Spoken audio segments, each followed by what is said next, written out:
তো আজকের ভিডিওটা আমি শুরু করছি দুপুর থেকে। দুপুরে স্নান টান করে পুজো দিয়ে নিলাম।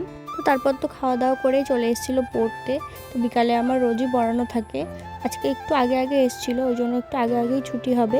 ভাবলাম একটু বিকালে কোথাও বেরোবো, অনেক দিন বাড়ি থেকে কোথাও যাওয়া হয় না। তো তারপর তো সন্ধ্যাও হয়ে গেছিলো। আর আজকে যেহেতু আমি বেরোবো ভেবেছি, তো আজকে তো ঝড় বৃষ্টি না এসে থাকতেই পারবে না।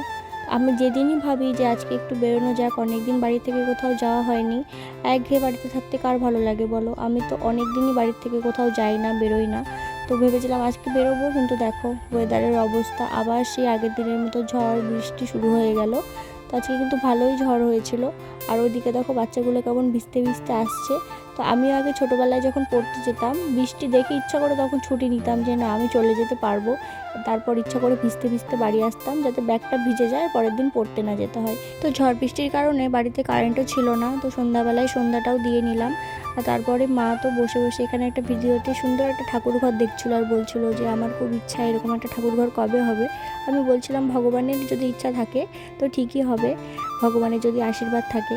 তো তারপরে খেয়ে নিলাম একটু মুড়ি মাখা অন্ধকারের মধ্যে বসে বসে। তারপর তো চলে এসেছিলো কারেন্ট, কিন্তু বিদ্যুৎ এখনও চমকাচ্ছিল। তো সেই জন্য এখানে ফোনেই আমরা খেলা দেখছিলাম, বাবা ভাই আমি। তো তারপরে খাওয়া দাওয়া করে রাতে এখন শুয়ে পড়বার জন্য আমি মশারি টানিয়ে নিলাম। তো আজকের ভিডিওটা এই অবধি, চলো টাটা।